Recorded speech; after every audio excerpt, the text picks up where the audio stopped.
Chloe Bailey is well on her way to becoming an EGOT, the recipient of an Emmy, a Grammy, an Oscar, and a Tony. This bold statement will no doubt make haters scoff in skepticism, considering her last two albums, In Pieces and Trouble in Paradise, severely underperformed on the charts. Or, as the kids like to put it, flopped hard.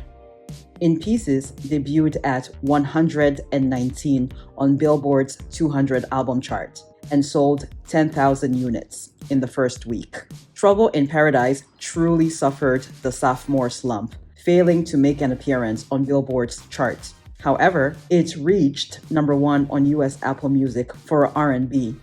Let's remove these numbers and being a fan or a hater from the equation for a moment, and to just observe Chloe's career objectively and listen to her interviews.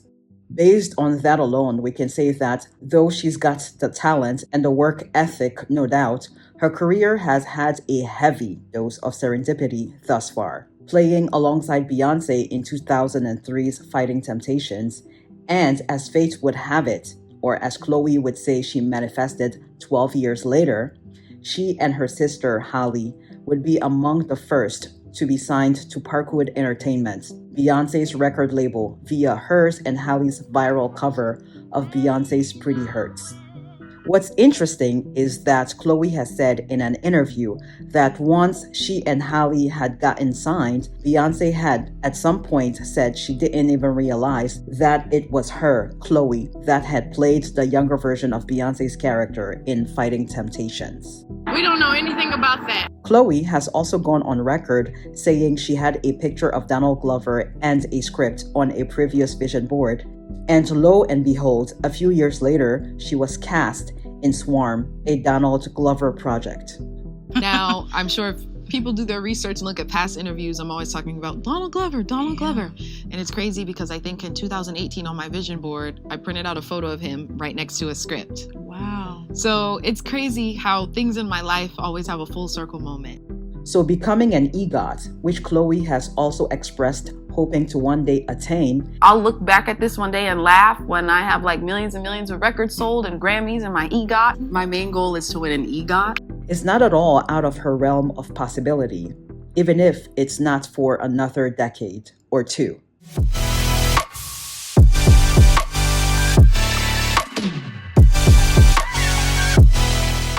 Most mainstream pop artists have had at least one commercial quote-unquote flop era. For Taylor, it was her Evermore era, but that was during the pandemic, so that may not even count. And she still sold more copies in the first week of album release than most artists nowadays could ever hope to sell in a year. I wouldn't say I'm a Swiftie, but that's hell of impressive. For Beyoncé, her quote-unquote flop era was her For era. And for Rihanna, it was her Anti era. I, of course, love all the albums mentioned above, and I don't think they are flops artistically.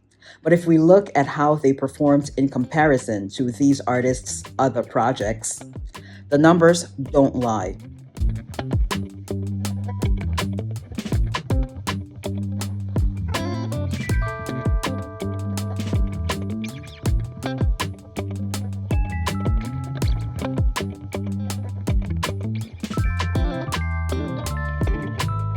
For Chloe, however, she's having a commercial flop career, musically, so far.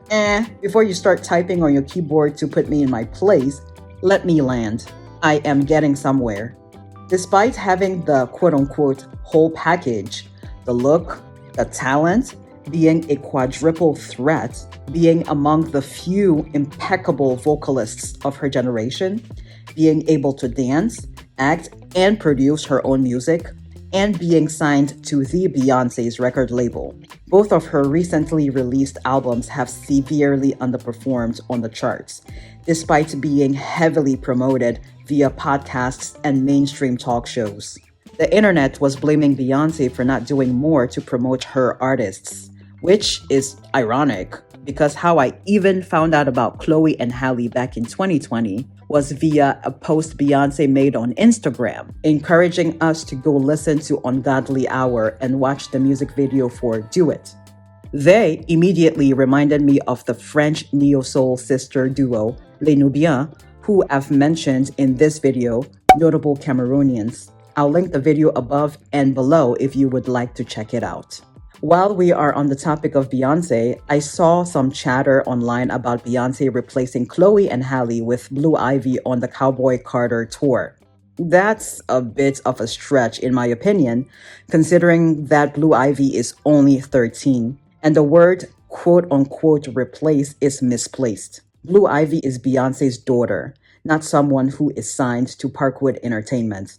Besides, I would imagine that Chlöe and Halle would want to focus on their own projects instead of performing for someone else's tour every day for the next however long the Cowboy Carter tour lasts. I mean, that is, after all, why they were signed onto the label, to churn out albums of their own. They have to produce 6 of them. They've already released 2 as Chlöe x Halle. And if Chloe's solo projects count, then they have 2 left to release in order to fulfill their end of the bargain. Speaking of albums, let's discuss In Pieces first, and then Trouble in Paradise, shall we?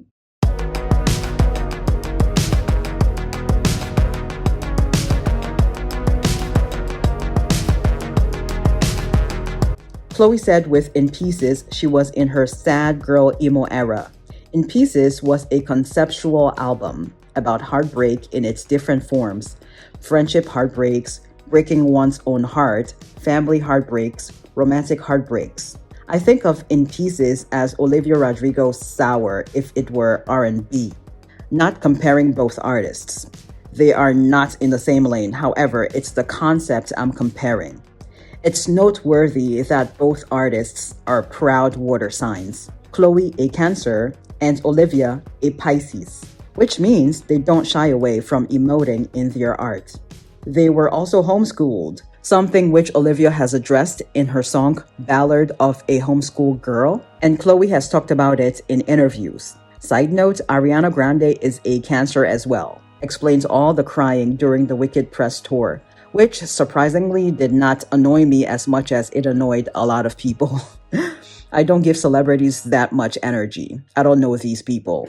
Speaking of not knowing these people, because I did not know that much about Chloe's career, aside from the things that are common knowledge, I watched at least 23 interviews of Chlöe to fully understand both projects. I listened to the albums too, of course. Imagine if I just watched the interviews and didn't listen to the album.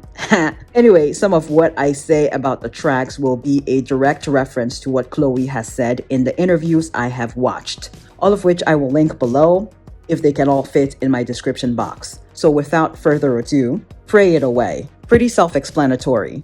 When people try you, you want to react, but instead you decide to take the high road and just pray it away. I really like the message, but it was not the best choice for a single, in my opinion, as this wasn't a gospel album, though the song is gospel adjacent. The album was marketed as R&B and pop, so this as the first single may not be the best choice, again, in my opinion. The music video was nice. She ate, and she did spend a lot of time on this track. She said she did 15 versions of this before arriving at the one on the album. Make It Look Easy is Chloe's most personal song. She wrote it in 5 minutes and was crying while producing it. I really like this one too. Chlöe has said that some of the lyrics mean something that we, the listeners, will never know. I have a feeling what she may be alluding to, as she's been very open about the state of her mental health at the time of putting this album together. But I'm just glad she's here blessing us with her talents. And of course, I wish her many more years with us. Told ya, a clap back at the haters, even though it didn't come from a place of confidence at the time. By the end of the process though, Chlöe got it, the confidence. And Missy's stamp of approval via being featured on the track was the icing on the cake. This is by far the best track on the album. My favorite. This should have been a single, maybe the lead single because of what it represents and the fact that she's always looked up to Missy as a female producer, and the fact that both she and Missy are birthday twins, both born on July 1st. Someone's Calling Chlöe opened the album and is a sample of the Swamp Song by Louis Armstrong, which Chlöe has said her grandfather used to sing to her when she was little. Cheat back. Toxic as hell, and Chlöe has admitted that in an interview. And getting the toxic king himself, Future, on the track was driving home that point. Fun fact, she had COVID when she produced the song and had actually just been cheated on. Chlöe said the song reminded her of Lil Wayne's How to Love. The song reminds me of Beyoncé's Irreplaceable. The themes of both songs are similar about infidelity, but where Beyoncé is giving the guy the boot, Chlöe is deciding to seek revenge instead. I would just let karma handle it instead of going through all of that trouble. Heart on My Sleeve is the heart of the album, inspired by the porcelain doll holding her own bloodied heart, which she ripped from her chest, which inspired Chlöe's album cover art. She said as a Cancer, she's always worn her heart on her sleeve, but she's learning to dial that back and only be completely open with people who have earned it, not with just anybody, just anyhow. That's part of growing up. Body Do is a seriously sexy bop. Chlöe has also admitted it's also toxic. The theme in the lyrics is knowing someone is not good for you, however, liking what they do for you in the bedroom. This should have been the second single.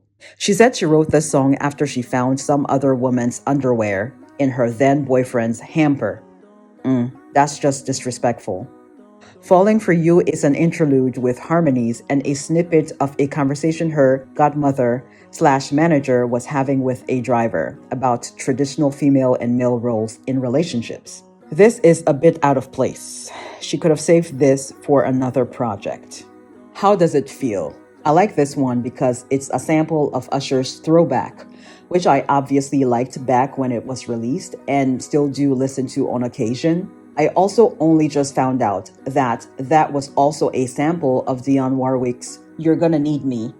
Chlöe got some backlash for collaborating with Chris Brown on this track, and when asked about it, she gave a PR response. Seeing the backlash that you got from that record and having Chris on there, how do you deal with moments like that?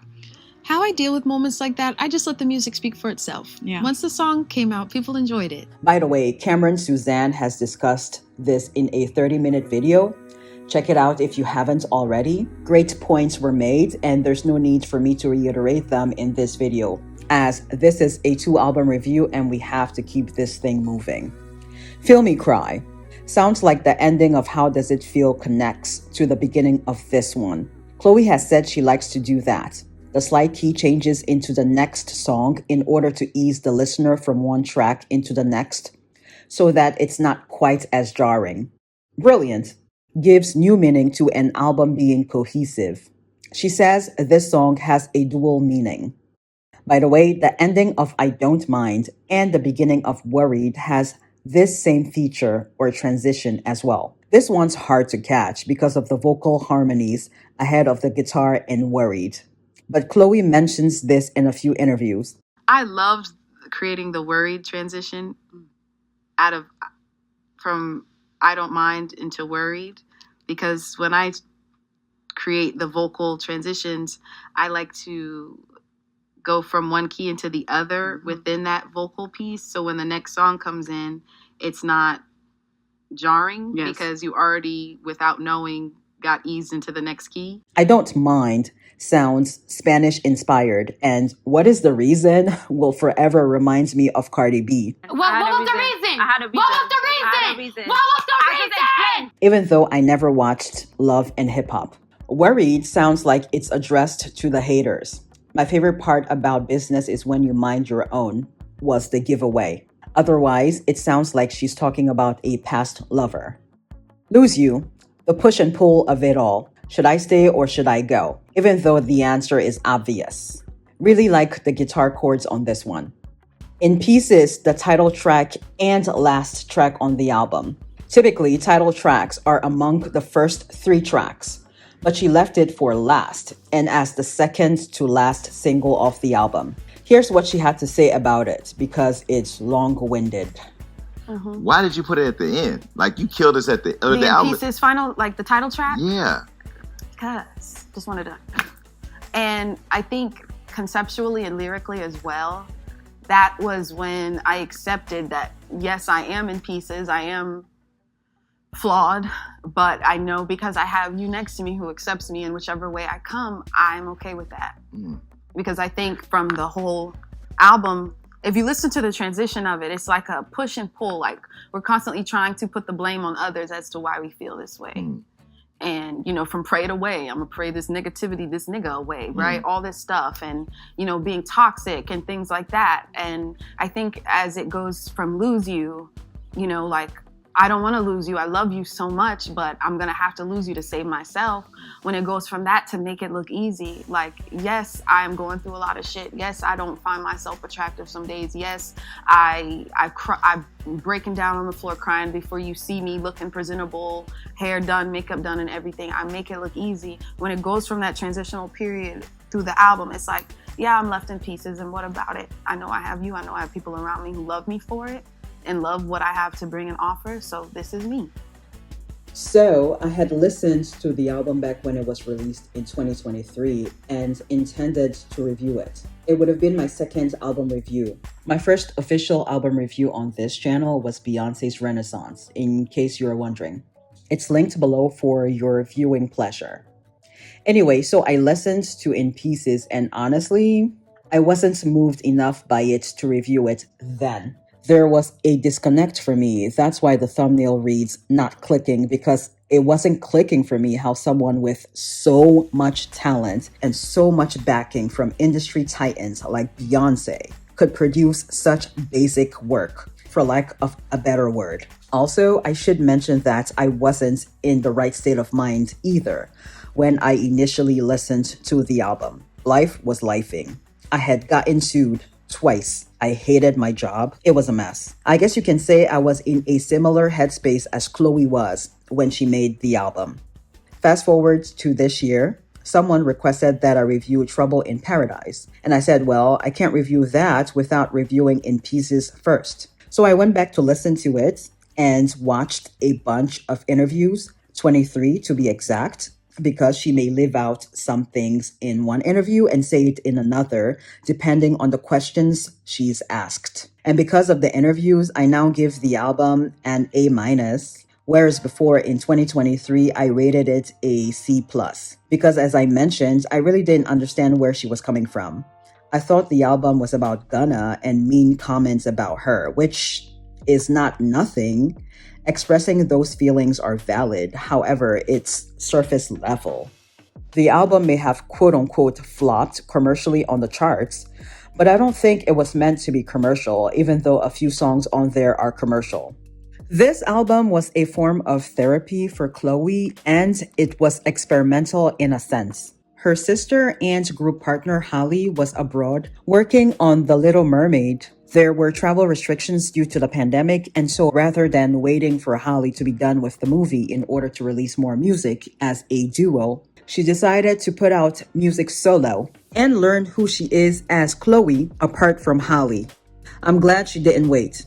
Besides, 2 legs of her tour for this album was sold out. She was on all these talk shows and podcasts, some of them mainstream, from Jimmy Fallon and Drew Barrymore to The Breakfast Club and Zach Sang, promoting the album, and Swarm and Praise This that came out around the same time. So I mean, that's not a flop in my opinion, though I will agree that the projects she took on feel misaligned or all over the place in my opinion.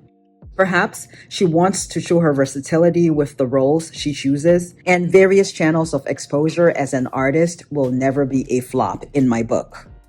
Overexposure, though, that's a different story, which is why Chlöe had to step away, take a break, and even go to St. Lucia, which has now become her sanctuary, she says, and is where she wrote all of Trouble in Paradise.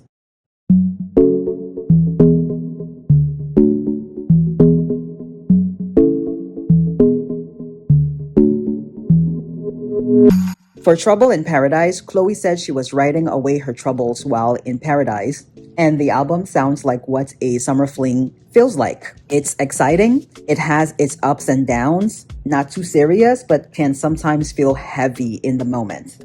Chloe's words, not mine. So a bit of a vibe change from In Pieces, but she's a Cancer, so she's gotta have a few emo songs sprinkled in there. And because the album was inspired by being in St. Lucia, where she actually broke her veganism, there's a lot of dance hall and Afrobeats on the album. So, her being seen with Burna Boy last December in Lagos may have been for a collab that we have yet to see. Before we jump into discussing these tracks, what's up, beautiful people, and welcome back to my channel. My name is Yaira, better known as simply Yaya. I am proudly African, from Cameroon born and bred. I worked for Disney for the better half of my young adult life, and more recently, Whole Foods. I'm always working on leveling and glowing up, and I have a Master of Science in Journalism, which informs how I view and discuss some aspects of pop culture on this channel. Trouble in Paradise opens up with All I Got. Perfectly sets up the summer fling scenario with the lyrics, "Don't trust my heart in your hands, but I'll let you hold my body." I like the Afrobeats ending, which connects to the beginning of Might As Well. I wonder if this was inspired by Keisha Cole. This song is the sister song of Cheat Back. The black outfit she was wearing in the music video or visualizer was reminiscent of the one she wore in Do It. I couldn't help but think of it as an Easter egg. But anyway, Chloe admitted on The Breakfast Club that she would never fly out any guys in real life, like the lyrics say. However, when she's very upset, she tends to say things like that. I'm glad she said that she wouldn't actually pay for a guy's flight. I wouldn't either. The only exception would be for my brother and my uncle, but even they wouldn't allow me to do that. Or they will just reimburse me. I let a dude borrow $300 the one time. It took him almost a year to give it back to me. Never again. Toke from Toke Moments, this Nigerian YouTuber that I love, had said this in one of her older videos, that she would rather a guy be upfront and tell her that he'll be dating her and 3 others at the same time and let her make the choice as to whether she's in or out, versus finding out via social media that the guy has been lying or left out some info about his relationship status, which is what happened to me in 2020. Get the full story in this hour-long video. It's $4.99 a month for the membership. You get early access to all of my upcoming videos. You'll get to see it 48 hours before everyone else. You also get bonus content such as the one mentioned above and other perks like me going live once a week to assist with applying for a Ghana visa, which I have gotten so many questions about from this video. If that sounds like a great deal to you, go ahead and subscribe first and then hit the join button next. Same lingerie. Chloe said when she wrote this song, she tapped into the feeling about an ex that she didn't realize she hadn't quite gotten over, and that the song embodies, quote, our 20s as women, end quote, and holding on to mementos from past relationships, but then getting rid of those in order to not stay locked in those past relationships internally. Agreed. I don't have anything right now at this moment that reminds me of anyone I used to talk to or like. Of course, for me, it has gotten easier to discard those things with age, including text messages. How am I supposed to move on if I keep holding on to those? Nothing about those people were even worth saving or holding on to. It also helps that I'm in a whole different city and state than those people. Boy Bye. Love this one. I briefly reviewed it when the music video dropped last summer in this video. Link is below if you would like to check it out. Redemption. Oh, why did the beginning sound like 50 cents in the club for a split second there? But the song is very much giving Rihanna. You can't go wrong with dancehall, but the song is too short. Temporarily Single. There's an obvious nod to Tyrese's Lately, but something about the song reminds me of This Love by Donell Jones. So there's an element of nostalgia there for me. Love how the ending slows down and loops right into Rose. This should have been a single. Rose. The beat on this one is serious. Reminds me of Rihanna's Needed Me. Who would have thought a song titled Rose would be about a vibrator? I hope I don't run into trouble with YouTube for using that word. I'll say this though.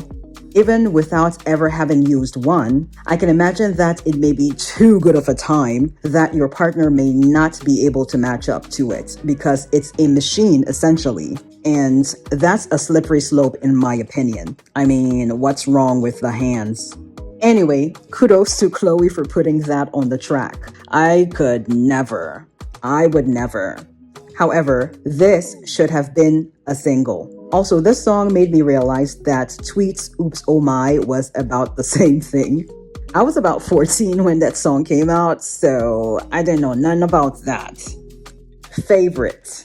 The trumpet is the star on this one. Very 90s, early 2000s. Gets interesting around the minute 40 mark. Too short of a track, again. Never Let You Go. Okay, with the Amapiano sound. Want Me. The fact that this is a Chlöe and Halle collab and the title is Want Me. I wonder if this is a play on DDG's If I Want You from a few years back starring Halle in the music video. This song should have been a single as well. It's becoming difficult to not call out Chlöe's management. Not necessarily Beyoncé, though she's the CEO of the joint, but the people who work directly with Chlöe. They are slipping. But anyway, this makes me look forward to hers and Halle's next project as the duo. Moments. A moment like this. Another banger, 2010s vibe. FYS or F your status. The sound is very Normani. The title can be read two different ways. The way I read it initially, considering this is a summer fling vibe, I thought it was more like Ariana's break up with your girlfriend, I'm bored, as in, I don't care if you're partnered, I'm here right now. However, the way Chlöe meant it was that she doesn't really care about the guy's job title, she just wants to be loved unconditionally. I'm starting to wonder if that's even possible given this current dating climate. And I am the ultimate hopeless romantic. Anyway, when asked if she would date the UPS guy, Chlöe did say no, and I appreciate her honesty. I wouldn't expect someone of her status to date a lower income and tax bracket. That man's ego might be fractured. Chlöe did say, though, that she'd be willing to date someone not in the industry. Look how well that worked out for Ariana and Taylor. I'm sorry Ariana Grande and Taylor Swift are catching strays in this segment, but this is relevant to the topic. This is why pop stars or celebrities typically date each other. They understand the lifestyle. Someone who is not in that industry may not be able to handle the constant traveling or the paparazzi or seeing your significant other constantly being talked about on TV or trending on social media. Before anyone corrects me, I am well aware that Joel Alwyn, who is Taylor's ex, whom she was with for 6 years and perhaps thought she was gonna get married to, is an actor. But he's not quite as famous as Taylor, in my opinion. Anyway, I wish Chlöe the best of luck with that. But that guy would have to be 1 in a million. Nice girls finish last. A double entendre, that is. This makes me think of 1 Minute Man, which that beat is so sick. Missy Elliott was everything in the 2000s into the 2010s. Strawberry Lemonade. Come on with the pop funk. Shake. The lyrics are the star in this one. I've heard this type of beat too many times before and it's tired in my opinion. Somebody. The theme of the song is giving Need You Now by Lady Antebellum, minus being wasted. By the way, off topic, respond to this in the comments section. How would you interpret the Need You Now song? To me, it's giving booty call if you read between the lines, but the first 20 comments I read under that music video were all, oh, my husband or grandma or wife died, ... And I was confused. Like, I know this is a country song or country adjacent song, but damn, The beginning of trauma dumping as we know it started there. Let me know in the comment section what you think.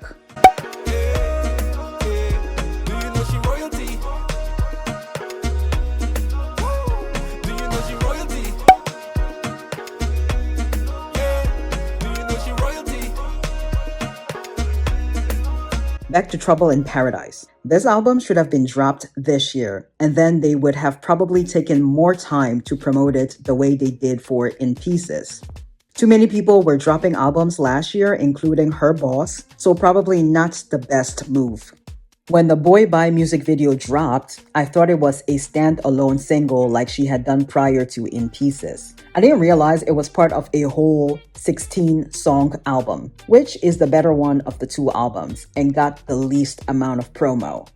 Well, I'm still seated, waiting for her next project. She did say in the Scott Evans House guest interview that for her next project, she wants more positive vibes, and I'm here for it. Also, I have to say, she's such a good sport with questions about her dating life and her sister being a mom. I personally do not like questions about my dating life, especially if I haven't invited that question, because I never know the intention behind the question. Are you asking to set me up with someone you think I might click with? Or are you just nosy and want to gossip about it later? And if it's the latter, you just need a life. The only interview that I saw Chlöe becoming visibly annoyed was the Big Boy TV one when he kept insisting that her dog was named after Common the rapper. One last thing. I so appreciate her breaking down what some of her lyrics mean. However, I would encourage her to have more faith in her audience that they are smart enough to understand and decode what it is she's trying to get across. Let it be one of those where people are trying to figure out if you mean this or that. It keeps things interesting and keeps people talking about the songs longer. I hope you enjoyed this. I have a review of Tyla's album next, but while you wait, watch this next.